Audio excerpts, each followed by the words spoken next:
कितना सुंदर लिखा है कि व्यक्ति दान भी करे तो पूर्ण करे।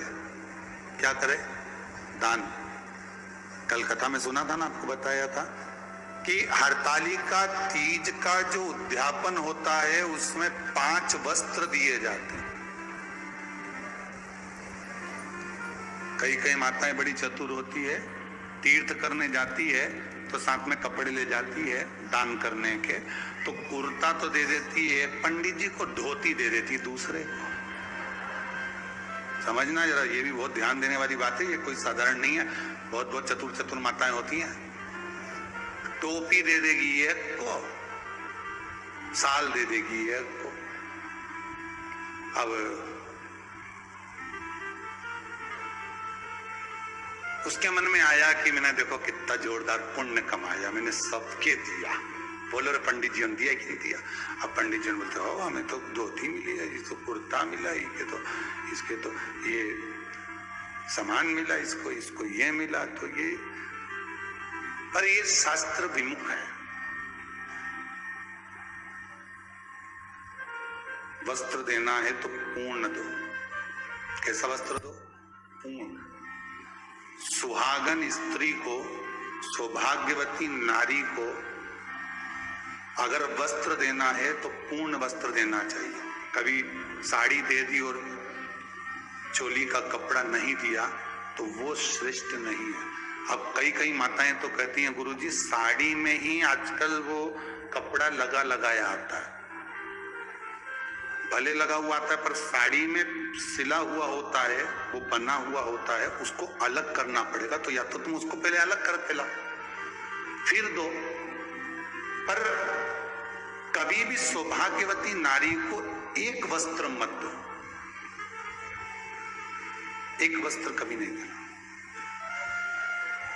देना है, पहले भी हमने एक बार कथा में कहा था, आज फिर कहते हैं, जो ये आप लोग एक नया पैटर्न लेकर आए हो ना, एक नया तरीका लेकर आए हो कि जैसे करवा चौथ का उद्यापन करा, तीज का उद्यापन करा, छठ का उद्यापन करा, या कोई भी उद्यापन माताएं करती है ना सोमवार वगैरह का, तो टीकी का पत्ता रख देती है, बिंदी रख देती है, सामान रख देती है, उसमें एक ब्लाउज का पीस रख देती है। दोष है।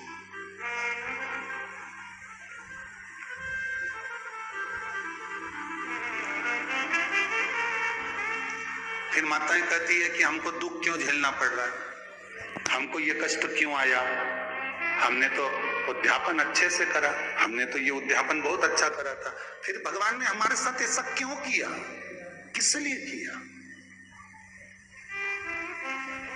उसका दोषी परमात्मा नहीं, उसके दोषी आप हो। आपको अगर वस्त्र देना था तो वस्त्र पूर्ण 2 देना था। एक अकेला वस्त्र तो जब जीव के प्राण छूटते हैं तभी जाता है।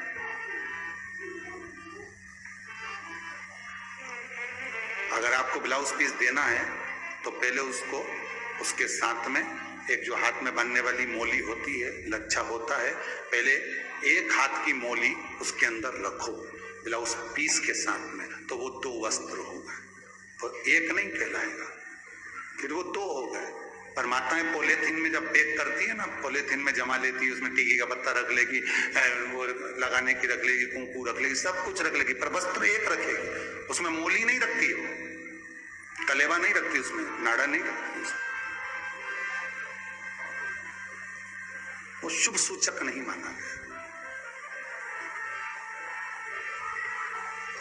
सौभाग्यवती स्त्री को अगर आप भोजन कराकर वस्त्र का दान कर रहे हो तो एक वस्त्र कभी सौभाग्यवती को नहीं जाता। वस्त्र जाते हैं तो 2-2, 5-2 ऐसे वस्त्र बढ़ते हैं महाराज। लहंगा है, वस्त्र आदि के, रुमाल आदि के, ऐसे 5 वस्त्र करे जाते हैं। यहाँ तक आज तक का प्रमाण है महाराज जी कि ये जो आप लोग जो रबड़ बैंड वगैरह देते हो ये अपनी जगह पर है, पर शास्त्री की तो यहाँ तक कहती है कि जो पहले साटन चलता था चोटी को गुथने के लिए, उस साटन की भी महत्वता थी महाराज।